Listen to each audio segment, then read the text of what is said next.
जय हिंद। नमस्कार साथियों, कैसे हैं आप सभी लोग। उम्मीद करते हैं कि आप सभी लोग अच्छे होंगे और आप सभी लोगों की तैयारी जो है साथियों बिल्कुल ही अच्छी तरीके से चल रही होगी। तो साथियों, आज की इस क्लास में हम सभी लोग जो है एयरफोर्स वाई ग्रुप एग्जाम 2026 के लिए टॉप ऐसे इंपोर्टेड और चुनिंदे प्रश्नों को देखेंगे जो कि साथियों आपके 22 और 23 सितंबर के एग्जाम के लिए जो है काफी इंपोर्टेंट है। तो साथियों, यदि आप भी इस बार एयरफोर्स वाई ग्रुप एग्जाम की तैयारी किए हैं और आपका भी एग्जाम 22 या 23 सितंबर को है, तो आपके लिए क्लास जो साथियों रामबाण क्लास साबित होंगे, क्योंकि साथियों इस क्लास में सभी क्वेश्चन इंपोर्टेड और सिलेक्टेड क्वेश्चन हैं जो कि आपके एग्जाम में 100% आपको ये सभी क्वेश्चन पूछे जाएंगे। तो चलिए क्लास को स्टार्ट करते हैं और देखिएगा कि क्वेश्चन जो है क्या पूछे गए। यहाँ पे पहला नंबर क्वेश्चन है, भारतीय वायुसेना की स्थापना जो ये किस वर्ष हुई थी। चलिए बताइए। ये सभी क्वेश्चन काफी इंपोर्टेंट और चुनिंदे क्वेश्चन हैं जो कि आपके एग्जाम में 100% ये सभी क्वेश्चन आपको पूछे जाएंगे। और बताइए, भारतीय वायुसेना की स्थापना जो है किस वर्ष हुई थी। तो इनकी स्थापना जो है 1932 में हुई थी। ऑप्शन यहाँ पे 20 सही जवाब होगा। चलिए अगला प्रश्न यहाँ पे देखेंगे। क्वेश्चन है कि भारतीय वायुसेना का आदर्श वाक्य जो है क्या है। चलिए बताइए। तो भारतीय वायुसेना का आदर्श वाक्य क्या होगा। तो यहाँ पे आप 2 नंबर क्वेश्चन का सही जवाब ऑप्शन जो है बी लगा देंगे। चलिए अगला प्रश्न यहाँ पे देखेंगे आप। 3 नंबर क्वेश्चन है कि भारतीय वायुसेना दिवस जो ये कब मनाया जाता है। चलिए बताइए। तो भारतीय वायुसेना दिवस कब मनाए जाते हैं। तो भारतीय वायुसेना दिवस जो कि 8 अक्टूबर को मनाए जाते हैं। ऑप्शन यहाँ पे सी सही जवाब है। चलिए अगला प्रश्न यहाँ पे देखेंगे। प्रश्न है कि ऑपरेशन मेघदूत मुख्यतः किस क्षेत्र से जो है संबंधित था। तो याद रखेंगे कि ऑपरेशन मेघदूत किस क्षेत्र से संबंधित था। तो ये आप सभी लोग के हो जाएंगे सियाचिन ग्लेशियर से। ऑप्शन यहाँ पे बी सही जवाब है, सियाचिन ग्लेशियर से। चलिए अगला प्रश्न यहाँ पे देखेंगे। भारत का पहला स्वदेशी सुपरसोनिक लड़ाकू विमान जो है कौन सा था। तो भारत का पहला स्वदेशी सुपरसोनिक लड़ाकू विमान कौन सा था। तो यहाँ पे आप सभी लोग का सही जवाब ऑप्शन जो है बी हो जाएगा। चलिए अगला प्रश्न यहाँ पे देखेंगे आप। क्वेश्चन है आपसे कि तेजस किस प्रकार का विमान है। तो याद रखेंगे कि तेजस किस प्रकार का विमान है। तो तेजस हो जाएंगे आप सभी लोग के हल्का लड़ाकू विमान। ऑप्शन यहाँ पे जो है बी सही जवाब है, हल्का लड़ाकू विमान होगा। चलिए अगला प्रश्न देखेंगे कि पृथ्वी के वायुमंडल में सर्वाधिक मात्रा में कौन सी गैस जो है पाई जाती है। तो पृथ्वी के वायुमंडल में सर्वाधिक मात्रा में कौन सी गैस पाई जाती है। तो इसमें आप सभी लोग के नाइट्रोजन पाए जाते हैं। ऑप्शन यहाँ पे सी सही जवाब है, नाइट्रोजन। चलिए अगला प्रश्न यहाँ पे देखेंगे 8 क्वेश्चन। न्यूटन का प्रथम नियम किस अवधारणा से जो है संबंधित है। चलिए बताइए। तो न्यूटन का प्रथम नियम किस अवधारणा से संबंधित है। तो ये आप सभी लोग के जड़त्व के नियम से हो जाएगा। ऑप्शन आपका बी सही जवाब है, जड़त्व के नियम से। अगला क्वेश्चन यहाँ पे दिए गए 9th क्वेश्चन। क्वेश्चन है कि विद्युत शक्ति की एसआई इकाई क्या है।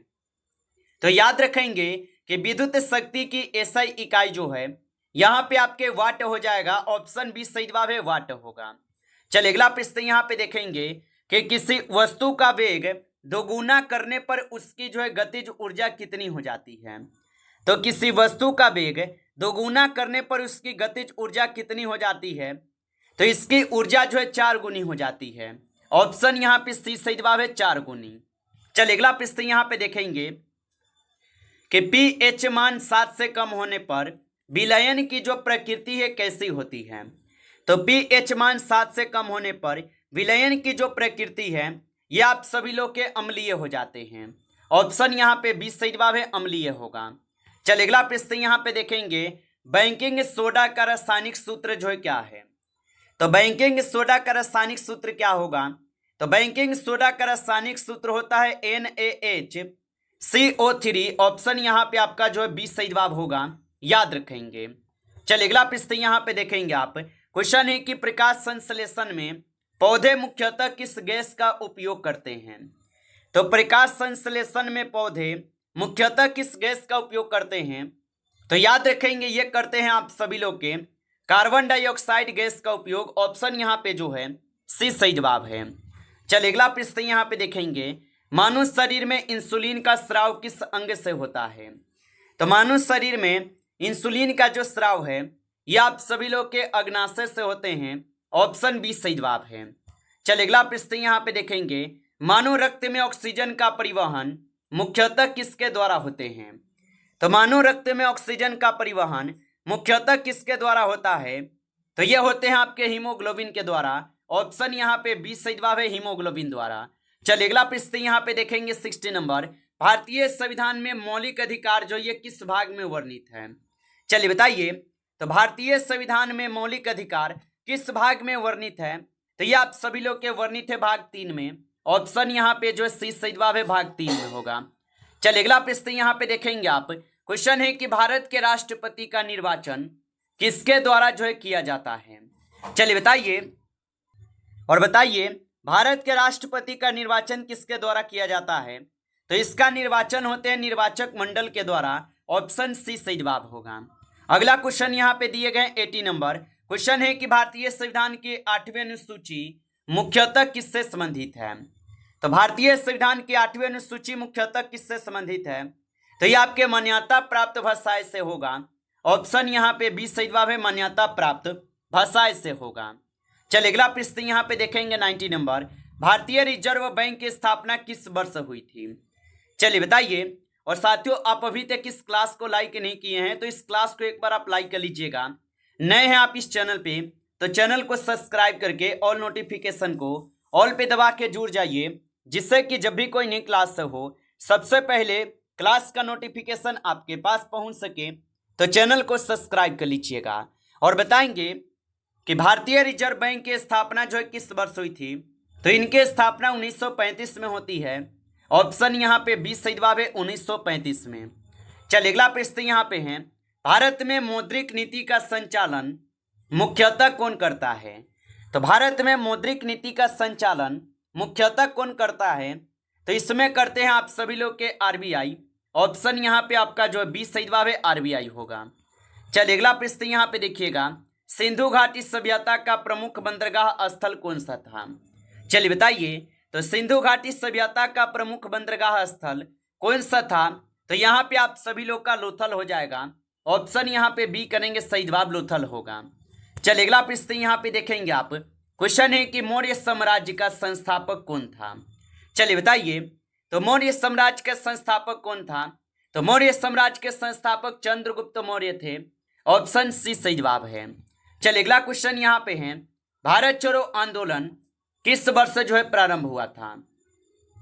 तो भारत छोड़ो आंदोलन किस वर्ष जो है प्रारंभ हुए? तो भारत छोड़ो आंदोलन जो ये प्रारंभ होते हैं आप सभी लोग के 1942 में। ऑप्शन यहाँ पे जो है डी सही जवाब है, 1942 में। चलिए अगला प्रश्न यहाँ पे है, भारतीय राष्ट्रीय कांग्रेस की स्थापना जो ये किस वर्ष हुई है? तो भारतीय राष्ट्रीय कांग्रेस की स्थापना किस वर्ष हुई? तो भारतीय राष्ट्रीय कांग्रेस की स्थापना जो कि 1885 में होती है। ऑप्शन ए सही जवाब है। चलिए अगला प्रश्न देखेंगे, भारत का सबसे बड़ा पठार जो है कौन सा है? तो भारत का सबसे बड़ा पठार जो है यहाँ पे दक्कन का पठार हो जाएगा। ऑप्शन बी करेंगे, सही जवाब दक्कन का पठार होगा। चलिए अगला प्रश्न है कि नर्मदा नदी मुख्यतः किस दिशा में बहती है? तो याद रखेंगे कि नर्मदा नदी मुख्यतः किस दिशा में बहती है? तो ये आप सभी लोग के बहते हैं पश्चिम दिशा में। ऑप्शन यहाँ पे 20 सही जवाब है, पश्चिम दिशा में। चलिए अगला प्रश्न यहाँ पे है, भारतीय मानसून को प्रभावित करने वाली प्रमुख मौसमी घटना कौन सी है? तो भारतीय मानसून को प्रभावित करने वाली प्रमुख मौसमी घटना कौन सी है? तो यहाँ पे आप सभी लोग का सही जवाब ऑप्शन आपका बी हो जाएगा। चलिए अगला प्रश्न यहाँ पे देखेंगे, क्वेश्चन है कि 5G तकनीक में जी किसका जो है संक्षिप्त रूप है? चलिए बताइए। तो 5G तकनीक में जी जो है ये किसका संक्षिप्त रूप होगा? तो यहाँ पे सही जवाब ऑप्शन जो है आप बी लगाएंगे। चलिए अगला प्रश्न यहाँ पे देखेंगे 29, कंप्यूटर में सीपीयू का मुख्य कार्य क्या है? तो कंप्यूटर में सीपीयू का मुख्य कार्य है निर्देशों को संसाधित करना। ऑप्शन यहाँ पे बी सही जवाब है। चलिए अगला प्रश्न यहाँ पे देखेंगे कि रैम किस प्रकार की मेमोरी है? तो रैम किस प्रकार की मेमोरी होगा? तो रैम जो है ये आप सभी लोग के अस्थायी वाष्पशील मेमोरी है। ऑप्शन यहाँ पे जो है बी सही जवाब होगा। चलिए अगला प्रश्न यहाँ पे देखेंगे, क्वेश्चन है कि भारतीय वायुसेना में लड़ाकू विमानों का प्रमुख उद्देश्य क्या है। तो भारतीय वायुसेना में लड़ाकू विमानों का प्रमुख उद्देश्य क्या है। तो इसका उद्देश्य है वायु युद्ध एवं सामरिक आक्रमण। ऑप्शन यहाँ पे जो है 20 सही जवाब होगा। चल अगला प्रश्न यहाँ पे देखेंगे। क्वेश्चन है कि गरुड़ कमांडो फोर्स किससे जो है संबंधित है। तो गरुड़ कमांडो फोर्स जो है ये आपके भारतीय वायुसेना से संबंधित हो जाएगा। ऑप्शन यहाँ पे जो है सी सही जवाब है, भारतीय वायुसेना से हो जाएगा। चल अगला प्रश्न यहाँ पे देखेंगे आप। क्वेश्चन है कि भारतीय वायुसेना का मुख्यालय कहाँ स्थित है। तो भारतीय वायुसेना का मुख्यालय कहाँ पे स्थित है। तो भारतीय वायुसेना का जो मुख्यालय होगा इसका मुख्यालय आपके नई दिल्ली में स्थित है। ऑप्शन यहाँ पे आपका 20 सही जवाब है, नई दिल्ली में स्थित है। चल अगला प्रश्न यहाँ पे देखेंगे आप। क्वेश्चन है कि सुखोई 30 MKI किस श्रेणी का विमान है। तो सुखोई 30 MKI किस श्रेणी का विमान है। तो ये आप सभी लोग के बहुभूमिका लड़ाकू विमान होगा। ऑप्शन ए यहाँ पे इस क्वेश्चन का सही जवाब है। चल अगला प्रश्न यहाँ पे है कि ध्वनि निर्वात में क्यों नहीं चल सकती। तो ध्वनि निर्वात में क्यों नहीं चल सकती। तो ध्वनि निर्वात में क्यों नहीं चल सकती। तो निर्वात में माध्यम नहीं होता जिसके कारण ध्वनि निर्वात में नहीं चल सकती। ऑप्शन आपका 20 सही जवाब है। चल अगला प्रश्न यहाँ पे देखेंगे कि ओजोन परत मुख्यतः वायुमंडल के किस परत में स्थित है।